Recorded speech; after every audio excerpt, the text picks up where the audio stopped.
Estamos de volta com o nosso programa Boa Tarde Cidadão, na Band Natal, chegando em todo o Rio Grande do Norte.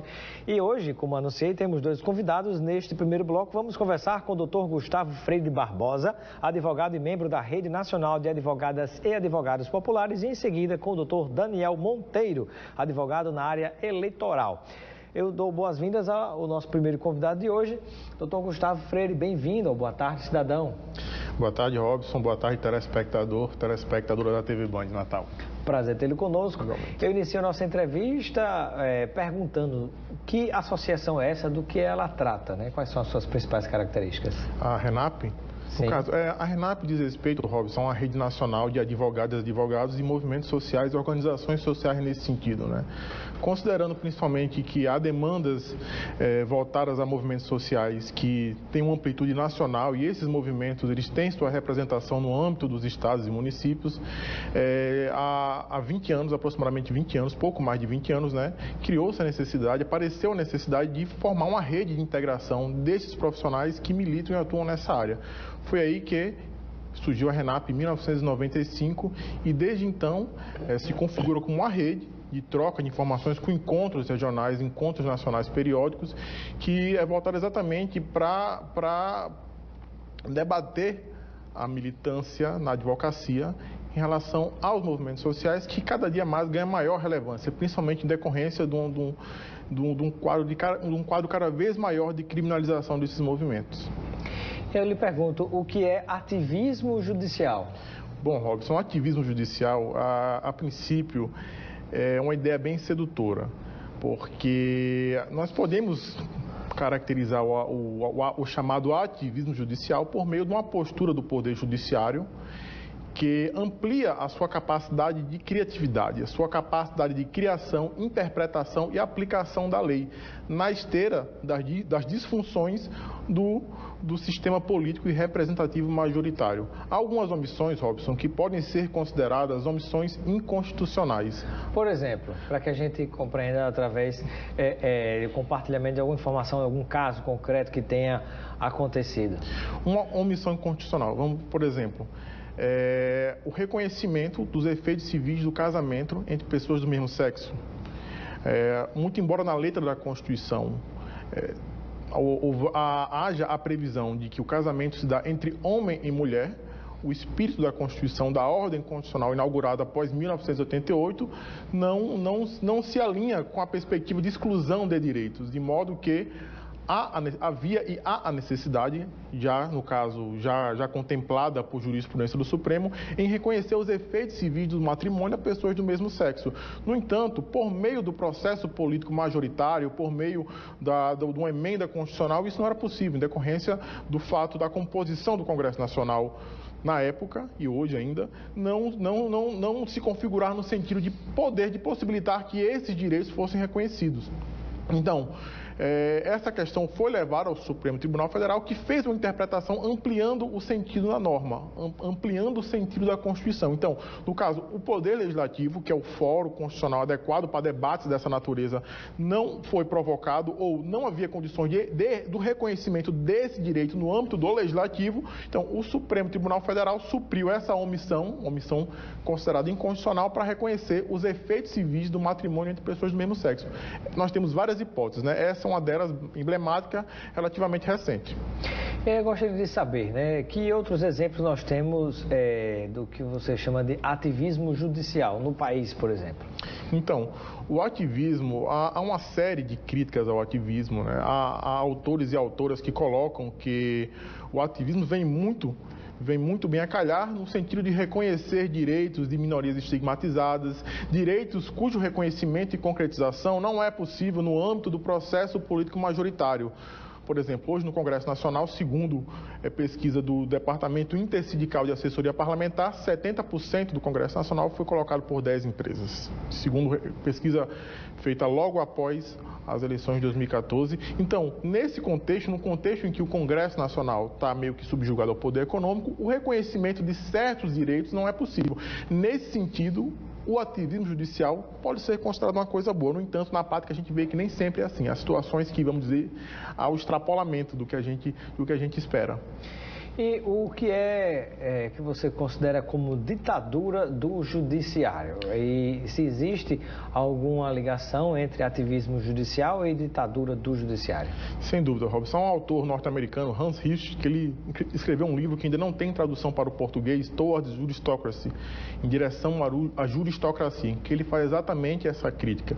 Porque o ativismo judicial, ele se dá na esteira da crise de representatividade e da impossibilidade de concretização de alguns direitos no processo político majoritário. Mas o que nós vemos na... O que é que você chama de processo político majoritário? Os debates no parlamento, no Congresso Nacional, nos parlamentos estaduais e municipais, a aprovação de leis no sentido de modificar ou reconhecer um direito por meio da Constituição. Alguns direitos, eles não são interessantes. Eles não são interessantes e afáveis a determinado segmento do Congresso Nacional. Vou dar um exemplo. Até hoje, nós temos um capítulo da Constituição, o capítulo 5, que é o capítulo da comunicação social, que não foi regulamentado.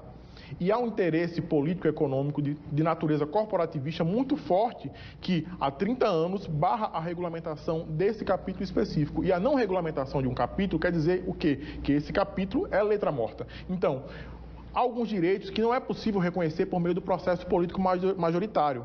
Por exemplo, a realização de pesquisa por meio de células-troncos, o aborto em situação de fetos anencefalo, são algumas situações emblemáticas que foram analisadas pelo Supremo Tribunal Federal. Então, o ativismo ele se dá nesse sentido. No entanto, o que nós estamos vendo hoje é um sentido não de ampliar os direitos previstos na Constituição, mas muitas vezes decisões contrárias ao texto da Constituição. Aí que o ativismo ele se torna uma coisa, do ponto de vista da democracia, péssima, porque no momento que os juízes e juízas se veem autorizados a interpretar a norma contrária ao seu próprio texto, no sentido de não reconhecer direito, mas de tirar direitos, aí nós vemos o que o autor norte-americano que eu citei chama de juristocracia, né? Juristocracia.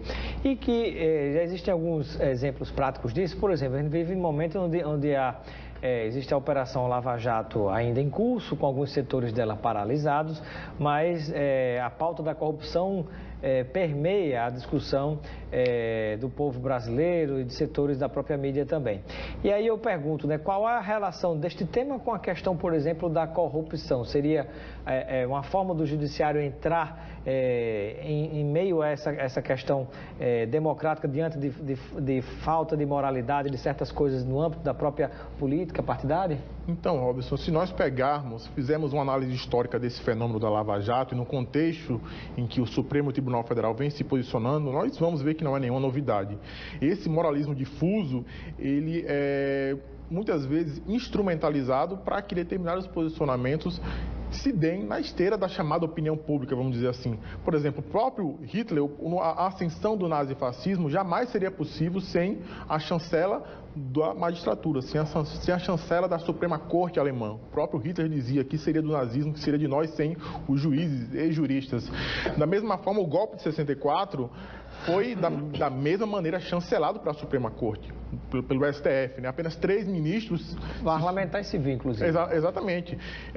3 ministros se manifestaram contra e os 3 foram limados do Supremo Tribunal Federal, que foi o Hermes Lima, o Evandro Lins e Silva e o Vitor Nunes Leal. Então... Vitor Nunes Leal, autor daquele livro, Coronelismo em Estado de Voto, né? Foi ministro do Supremo, um dos ministros que se colocaram contra o golpe e foi alvo de perseguição, assim como Evandro Lins e Silva, que é considerado o advogado do século. Então, nessa atmosfera de moralismo difuso, está sendo pavimentada uma avenida que está possibilitando uma série de perda de direitos, de dilapidação do grande acordo civilizatório de 88, que representa a Constituição.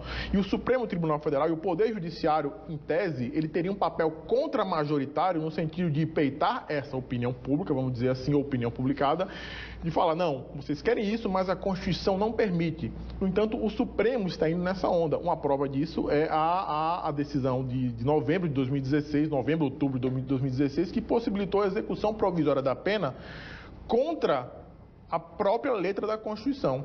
Porque, veja, o artigo 5º, inciso 57, salvo engano, coloca que a prisão se dará apenas após o trânsito em julgado. É muito categórico. Se nós pegarmos o artigo 283 do Código de Processo Penal, também fala a mesma coisa. Não é possível a prisão antes do trânsito em julgado. No caso, nós estamos falando de uma prisão em decorrência da condenação, não uma prisão preventiva de natureza cautelar. E o artigo 105 da Lei de Execuções Penais fala também isso. Então, nós temos um quadro institucional muito claro, mas indo na esteira, e essa observação quem fez foi o próprio ministro Marco Aurélio, e o Supremo muda sua jurisprudência, passa a entender assim, na esteira dessa atmosfera de moralismo difuso, que faz com que, com base no pretenso combate à corrupção, direitos e garantias clássicos sejam ceifados. No nosso Brasil hoje, para finalizar, na sua visão, tem valido aquela frase do Rodrigo Janot, que ele repetiu muito quando era Procurador-Geral da República, que pau que bate em Chico, bate em Francisco? Eu acredito que não, Robson, e os fatos deixam isso muito claro. Por exemplo, recentemente nós pudemos ver a prisão do Eduardo Azeredo, né, que após 20 anos de tramitação do processo do mensalão tucano, é que um tucano foi preso. Então a gente vê que nessa perspectiva, se nós analisarmos quem está tendo maior... Mas até então quem está valendo mais, né, para quem não tem foro privilegiado, né? Para quem tem foro privilegiado, permanece lá. Sim, né? Muito bem, vivendo uma tranquilidade maravilhosa. Ainda né? tem esse detalhe, né? Eu acredito que hoje nós vemos um quadro institucional de muita insegurança jurídica e por mais que eventualmente Janot tenha alguma boa intenção ou não ao falar essa frase, se nós analisarmos as perdas do ponto de vista jurídico, político nos últimos anos, a gente vê que essa frase, essa assertiva de Janot, definitivamente não corresponde com a verdade. Quero agradecer a sua participação, doutor Gustavo, no nosso Boa Tarde Cidadão. Seja sempre bem-vindo e receba um kit de produtos Lucena para você aproveitar com seus amigos e familiares. Muito obrigado, Robson. Eu agradeço o convite e me coloco sempre à disposição. E daqui a pouco, depois do intervalo, voltaremos ainda nesta Quinta Jurídica conversando com o doutor Daniel Monteiro, advogado eleitoralista, também professor da UFRN, e conosco vai falar a respeito de um evento muito interessante para eleitores, para candidatos e assessores, e também falar sobre algumas regras eleitorais, né? E um evento que a gente vai trazer detalhes para você daqui a pouquinho. Até logo.